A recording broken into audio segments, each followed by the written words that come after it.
everybody. I'd like to welcome you on my podcast, Renew Motherhood. And this episode is Be the Change and Your Kids Will Change. And I like to welcome my incredible guest, Claude Larson. And yes, I'd like to hand it over to you. Please briefly introduce yourself.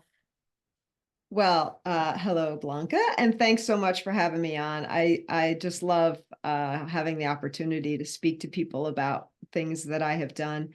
I am, like the rest of you, multifaceted. I have written a book. I was a teacher for a very long time, watching the social skills of teenagers decline dramatically. Wrote a book that helped my students, helped me, and I have gone on to self-publish to help other teachers and guidance counselors and parents and teenagers. I am also an artist. So after 25 years in the profession of teaching, I retired from that and have been, I've been making art for a very long time, but now I have the benefit of time to dive more deeply into it. I've got, a website and a YouTube channel, and I love it. I love it. I love it. I try to get in my studio every day, or at least most days of the week. Yes, wonderful. So what art are you doing? Right now, well, I work in three mediums. I started working in textiles because I was a home seamstress. I made clothing for my kids, I made things for my home. And then one day I said, wow, I have very little free time. Why am I spending it making what I could buy in a store? So with that thought in mind, I courageously gathered up all my sewing patterns, threw them out, and said, I'm not going to follow anybody else's directions anymore. I'm going to make whatever I want to make, and I'm going to make what I know I can't buy, what is uniquely coming from me. And that has been the most wonderful journey of 25 years.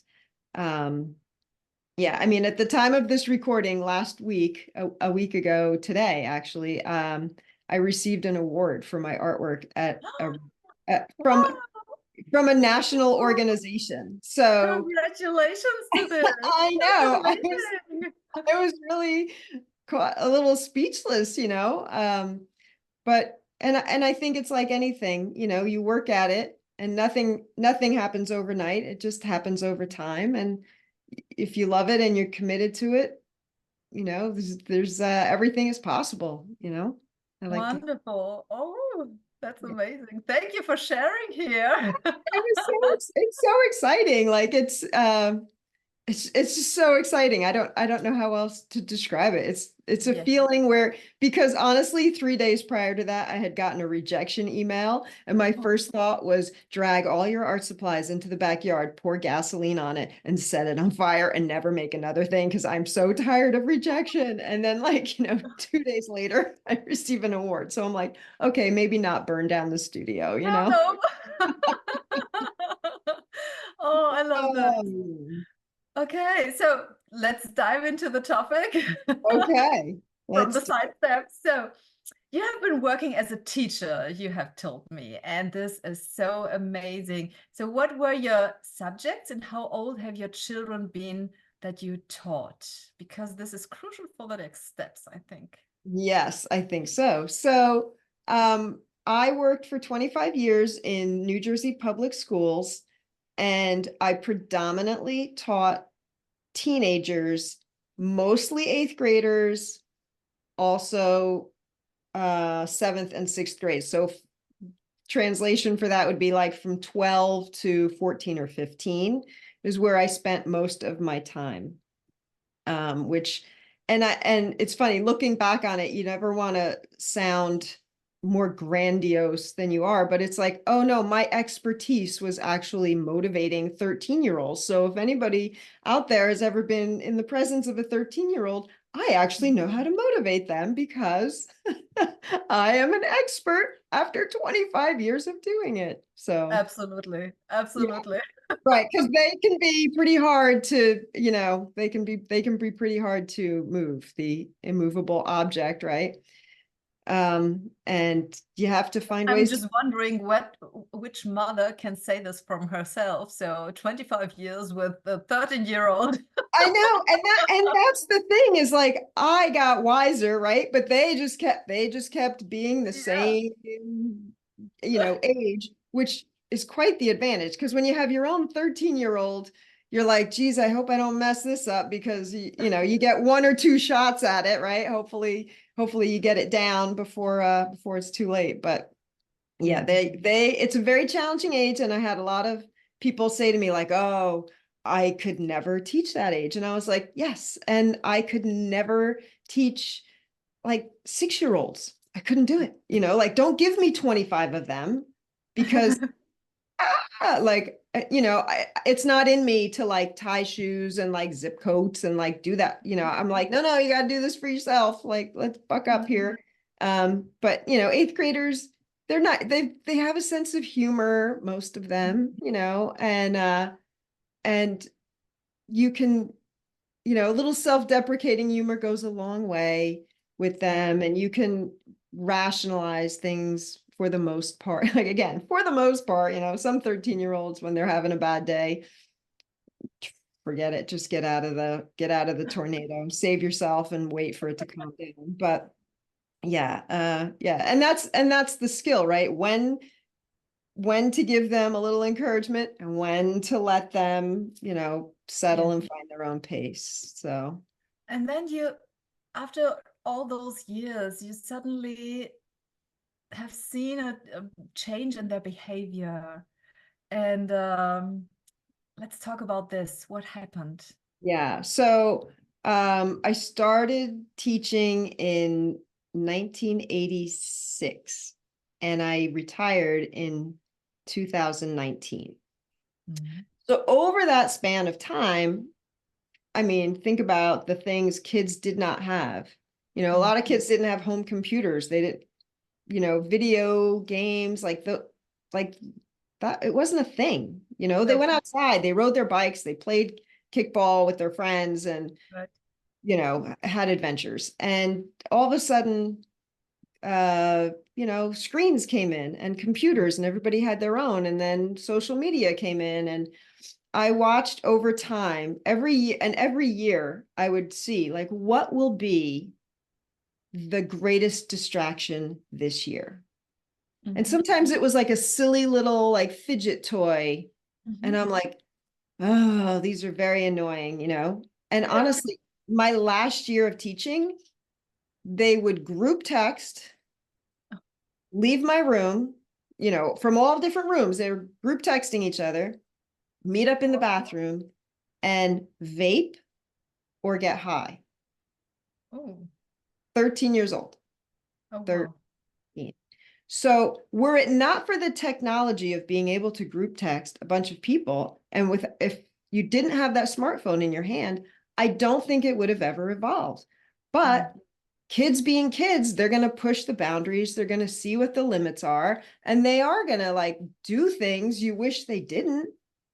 I mean, I did it too. It's just that the nonsense that I did wasn't nearly as dangerous. Yes. It wasn't dangerous at all. I mean, the line has moved, but what I thought, like, oh, I went to the library after school and I didn't tell my mother, and boy was she mad, like, boy was she mad that I was at the public library and I wasn't home as expected, like Mhm. that kind of stuff. Like, I got in trouble for that.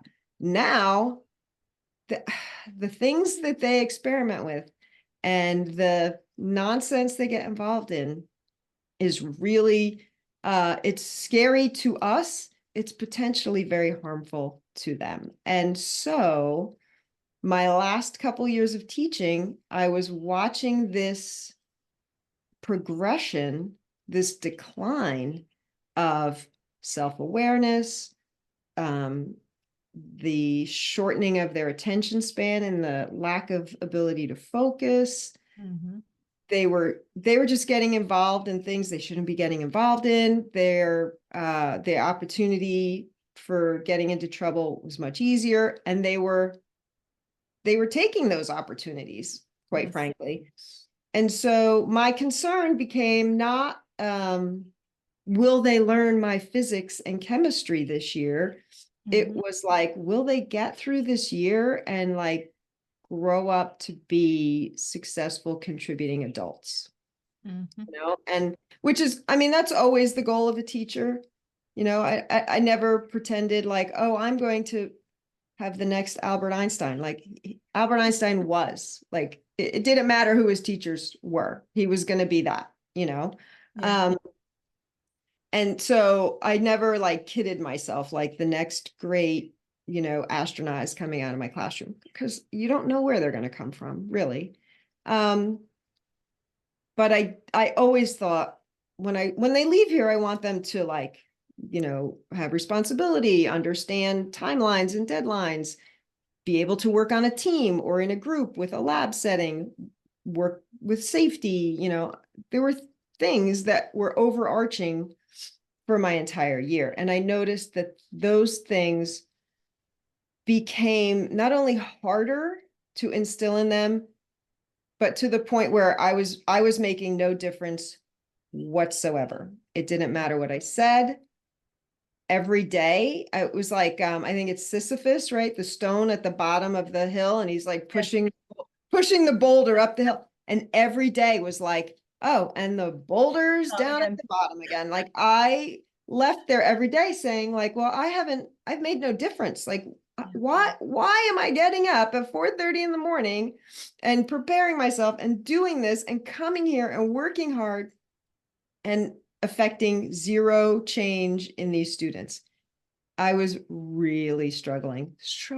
And I was halfway through the year. Say again? It's frustrating, isn't it? So it was. I had like do your best and nothing comes out. Exactly. Tension headaches, like tight shoulder. I was literally in physical pain because, the body keeps the score. Responses. But of course. So, I was going through all this, and one day, I mean, it was obvious. It was halfway through the year, and normally eighth graders, like you see this maturity because you say, okay, pretty soon they're going to go to the high school. They're going to get a lot more freedoms, a lot more liberties. But they'll be ready for it. And I was halfway through the school year and they were not ready. I had seen zero maturity, zero growth. And I thought, okay, my job is to get them ready. I'm not doing my job, essentially, right? But you did what you have always done. So right. But it was no longer working. Right. So I pondered on that, and I said, okay, I'm going to teach them the things that they clearly don't know that have nothing to do with my science curriculum. I had to teach, I was like, no, I guess nobody at home was talking to them about their attitude or working in a way that you are putting your best effort in. They did not understand. Some of them had manners, I will say, that, please and thank you. The vast majority of them did not understand what gratitude was. Wow. Right. And it's a huge difference. It's a huge difference because you can teach, you teach your little ones, oh, somebody gave you something, you say thank you, right? Or if you want something, you ask by saying please. You can teach that, but gratitude is a whole different thing. And really by 13 or 14, you should understand. You have to feel this. Yeah, you got to feel this inside. When somebody like genuinely goes out of their way for you, you don't just say thank you, you feel it. You feel the gratitude, right? And they did not. They did not. They felt very entitled to everything. And they did not appreciate the effort of anybody else. So I just started making a list. Like, these are the things I noticed. These are problems. These are big problems. And I decided to address it. And so every Monday, and this was one of those moments as a teacher, like you know how people will have a dream that like they're public speaking and they're in their underwear and oh my gosh, and everything falls apart, blah, blah, blah. Well, this was like the teacher nightmare. Like, I'm going to stand up in front of a bunch of 13 and 14-year-olds and teach them a life skill. And I might fall flat on my face and they might laugh in my face. And I have no idea what's going to happen because now I am way out of my lane. I am not in my comfort zone because I understand the chemistry. I can explain all the physics things. I have, this whole other, box of knowledge, but I don't know how they're going to respond to what I'm going to be talking about. Are they going to look at me like she has lost all of her marbles? It's, we're done here. And the first day, I mean, they got it. They knew I was serious. I just sat there. I waited for them to stop being distracted, which was a concept I kept bringing up to them. Like, you guys practice distraction. You're trying to do 5 things at once. You can't focus on one. I literally waited for their attention and they were like, oh, okay. Desks cleared. Don't take anything out. I don't want to see a phone, like none of it, put it away. And I talked to them about the power of their thoughts. Wow. And I led them through this little crazy little meditation that I had learned in one of my classes, because I'm a Qigong teacher and a Qigong healer. So I'd learned this Qigong meditation. It's actually quite remarkable, where you put your wrist crease together, you match it up, and you put your fingers together, put one hand in your lap, close your eyes, you focus on your hand, and all you do is you just put all your focus on the palm of your hand, and I'm guiding them with like, your fingers are getting longer, they're touching the ceiling, they're through the ceiling, they're through the building, you're touching the top of the trees, you're touching the clouds, you're touching the edge of the atmosphere, right? And I'm just like meditatively bringing them through this. And then I'm like, okay, open your eyes and put your wrists together. Sure enough, one hand, your fingers will be longer than the other. That's great. Wow. Right. Like, because your mind can change your physiology is basically the idea here. So at this point, the class, they're like kind of sideways glancing at each other. And at the end, they magic were happening. dead silent. Like, I was like, wow, they are silent, Yes. And so, so I talk about the power of your thoughts. I take them to this meditation and I'm like, you can control what you think about. You just did it. Like, you have proof. This is proof, right?